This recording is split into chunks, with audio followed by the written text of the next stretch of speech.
I've been away this past week.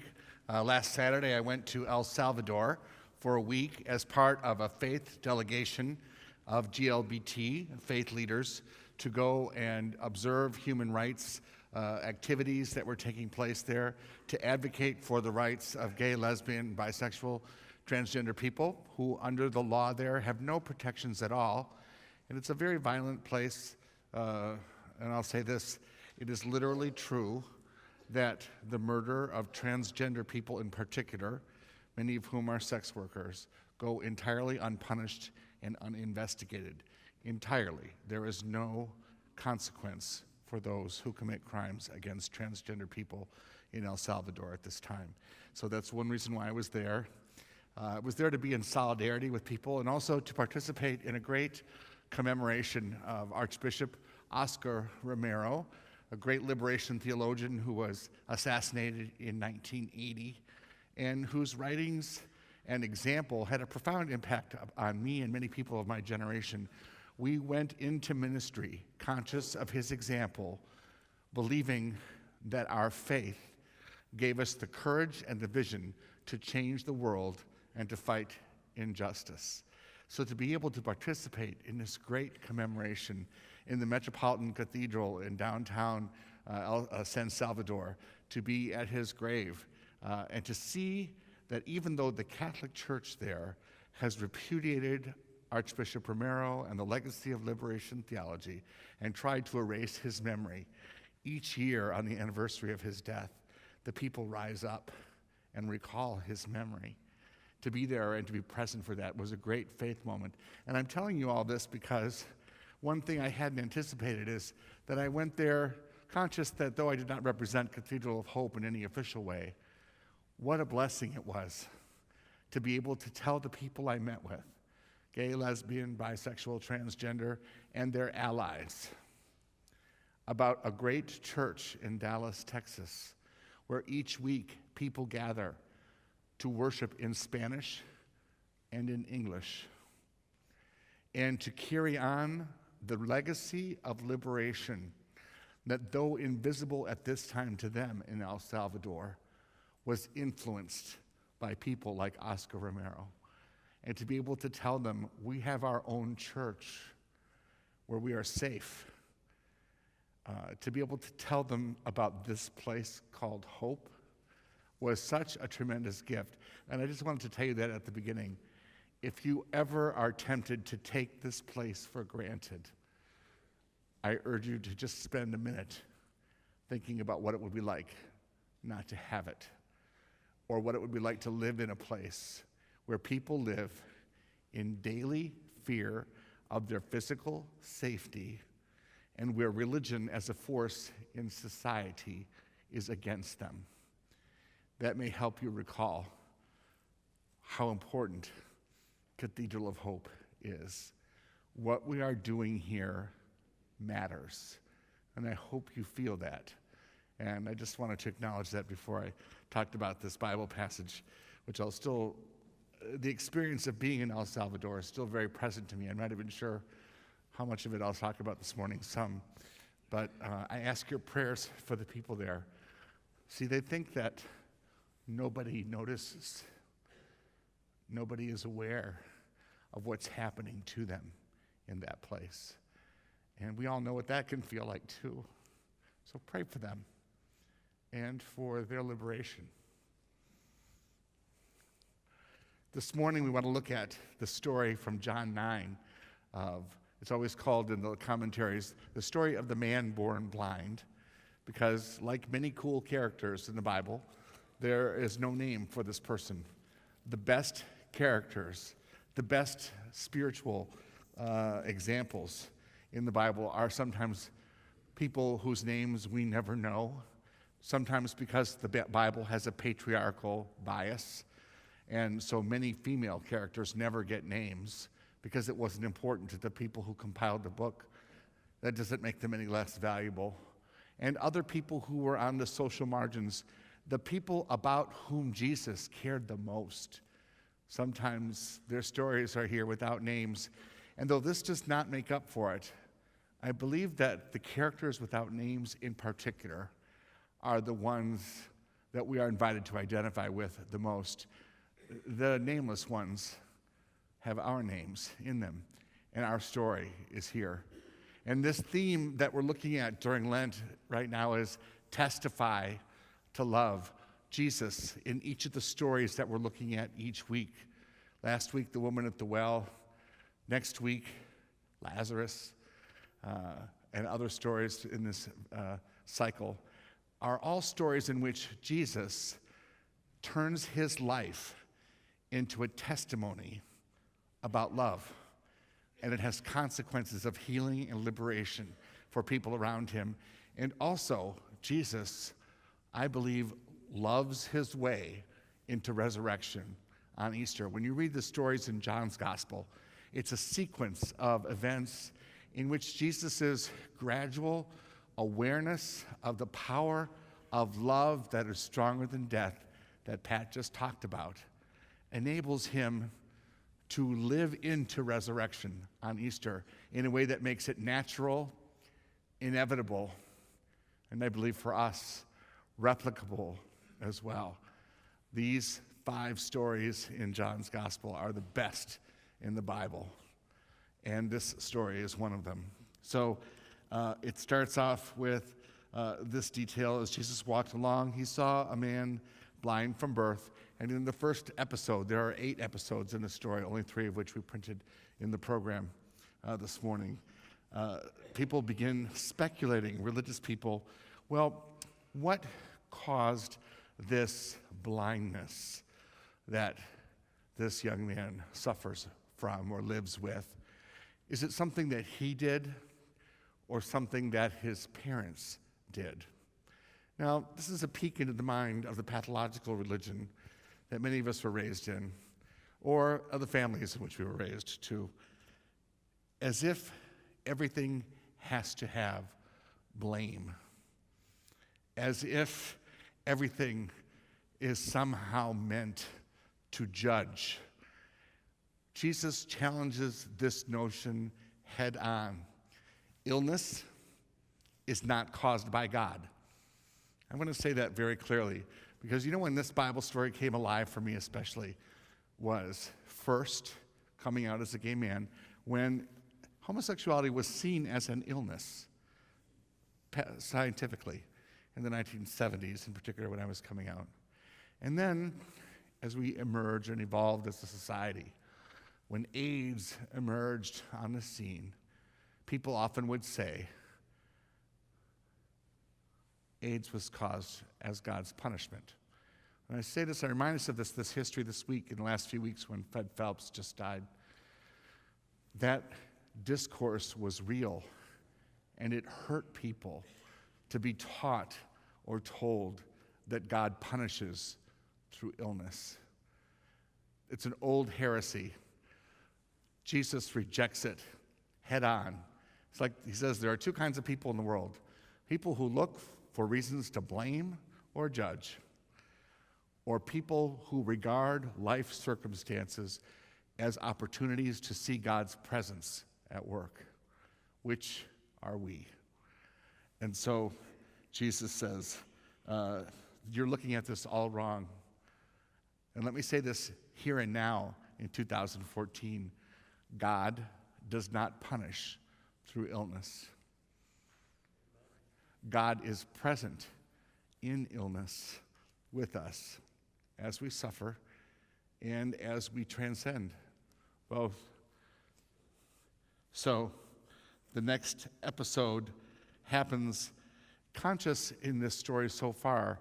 Everyone's talking about the blind man, but nobody's talking to him. In the second episode, Jesus and the blind man actually interact. And I love this because here's Jesus learning something right now. He walks up to him, he engages him, he listens to his life circumstance, treats him like a fellow human being, understands that people see the blind man in one way, and yet the blind man knows many things because he's invisible to them.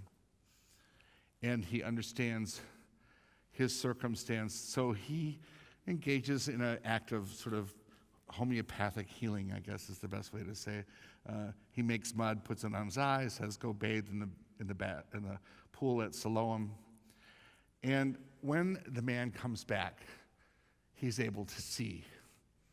Now, this is one of those things that I think is a moment where their personalities are revealed. One who could no longer see can see.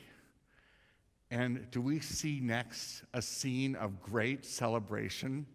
Yay, wonderful, how cool. No, it becomes more grist for judgment and doubt and finger pointing. This is not the kind of religion we want to model. This is not a testimony to love. This is the kind of pathological religion that destroys the spirit and is worse than any physical malady. It says about him that the neighbors and those who had seen him before as a beggar began to ask, "Was this the guy who was blind, who used to sit and beg?" And others were saying, "Well, maybe, I'm not sure." See, they never talked to him. They talked about him. They walked around him. But he wasn't a real person to them. And any oppressed group, any marginalized group who has not been seen, or any individual who knows what it's like to be ignored, not seen, understands how this blind person now becomes the one who teaches the ignorant and the religious, which are the same thing in this story. So finally, someone says, "Who are you? Are you this one?" And he says, it's not until we're at the 10th verse, "That's me, yoo-hoo, person in the room. I am the one that you've been talking about but not talking to for a long time." And they said, "Well, what happened? How were your eyes opened?" And he gives them the direct, simple answer: "Jesus touched me, and now I see." And they hate that. They're not celebrating. There's no joy of the Lord here. They're just cranky and critical and unhappy about this miracle that has taken place. And I lift up this example because I remember what it was like for gay communities to find their voice and to celebrate with great pride. For people with AIDS to learn that we, though perishing in the body, are strong in the spirit. And to have people respond with, "Wah, wah, wah, wah, wah." You would think that evangelical Christians and Roman Catholic Christians, the two groups of people most obsessed with homosexuality, would rejoice when people find their healing, rather than use it as an excuse to reinforce their judgment and an opportunity to exercise control in society by legislating their morality into law. This man born blind is our hero because he did not allow their doubt, their cynicism, their fear of him, their ignorance of him to control him or to prevent his miracle from happening. And I want to say this about why I love this story too. I don't think this is metaphor. I do believe that somehow, medically hard to account for, perhaps, Jesus healed him. I believe in the faith-healing stories of the Bible, and I want to urge you to suspend your disbelief if you can't quite embrace belief in them. Because though I revere medical science, so many times I, in my own life, and I've seen it in the lives of others, experienced the power of spirit in concert with medicine to do something that no one could have anticipated. It isn't over till it's over. I had 4 eye surgeries, so I'm perhaps particularly identify with this story. And you've seen me now, you've been with me for 7 months. I still have a wonky eye that has a mind of its own. As the doctors used to say, well, taken individually, your eyes are each of them fine, but they just don't work together very well. So after each of these surgeries, I remember, being the gauze and, the unwrapping and a certain initial disappointment when I realized, well, that didn't do what they thought it would do. But always accompanied with this, oh my God, I can see. Wrap your eyes up for 2 weeks at a time and then unwrap them and see if you don't appreciate even a wonky eye or two. Science doesn't do it all. I know that there are other people who have this testimony here, but when you tell this story in church, you have to go there with it. I had a terminal illness diagnosis with HIV that really I should have been done well over 15 years ago, in which case I would have missed the wonderful opportunity to be with you this year in Dallas. And do you know what? Still here. And many of you are still here. Life unfolds continuously, and there is miracle opportunity available in every moment. And I say this as a person who has been with people during their final transitions many times. You know what?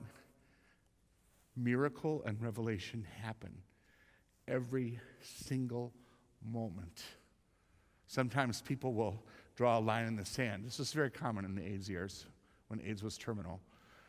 And say, well, I have this bag of pills in my drawer, and if it ever gets to the point where, say, I lose my sight, was a common one with CMV, they said, well, then I will definitely exercise my own agency and my life. And then that would happen. I remember one guy in particular, he told me this very clearly. I went to visit him right after he had lost his sight, and he was taking Braille lessons, even though he had already said, lose my sight, that's it. And I saw people move that line over and over and over again, because every moment is susceptible to divine revelation. And you don't want to miss anything if you're tuned into that. This is the kind of faith that is embedded in this story.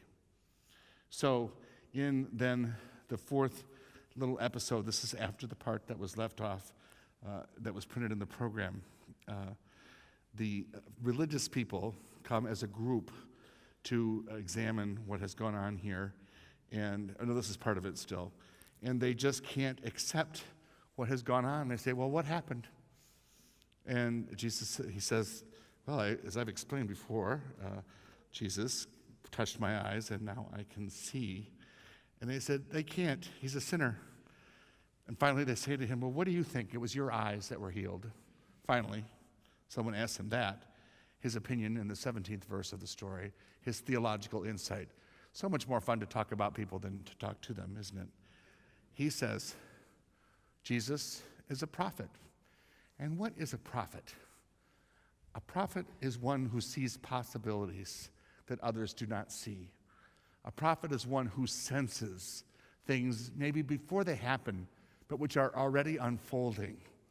A prophet is one who is certain that liberation and resurrection is inevitable, and that where there's any possibility of motion toward that, then it can still unfold.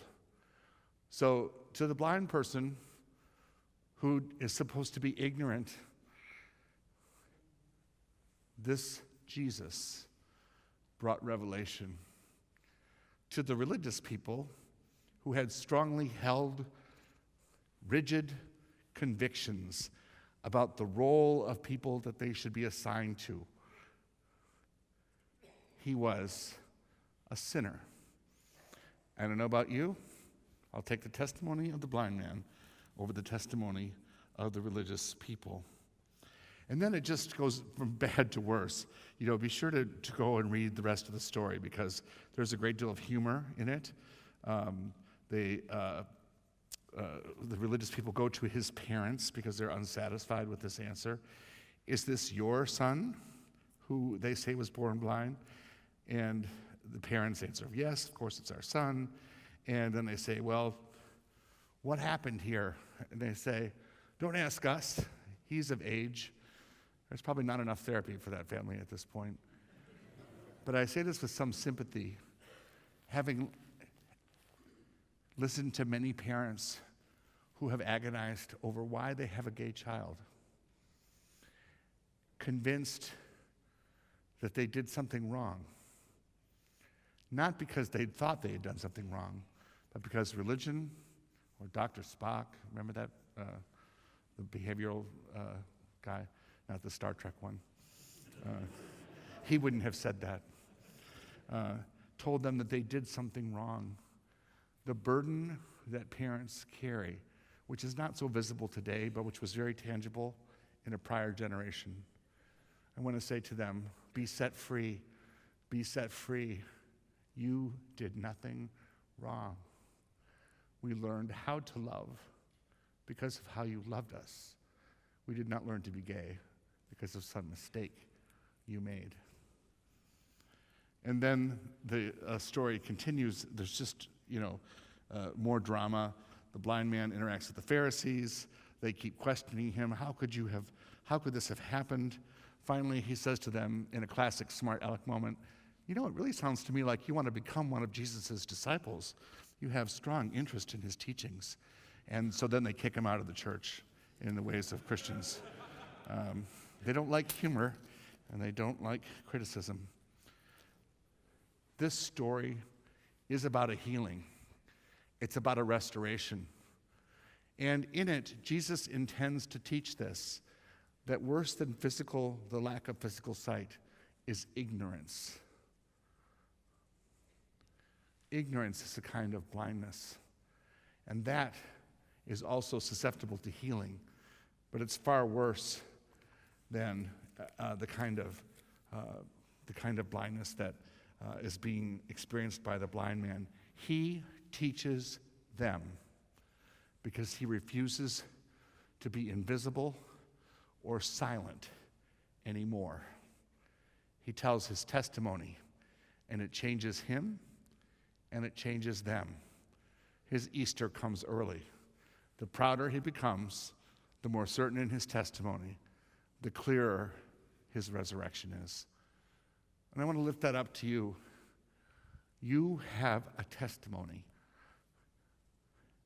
If you have ever been treated as disposable or invisible, you have a testimony that is life-saving for you and for the people who hear it, even if they take it in, and it means a change in society is necessary.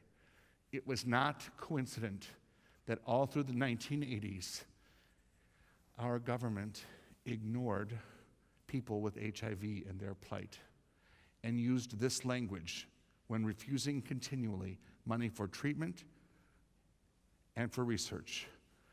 They said in Congress, we have a disposable population, and God is helping us rid ourselves of it.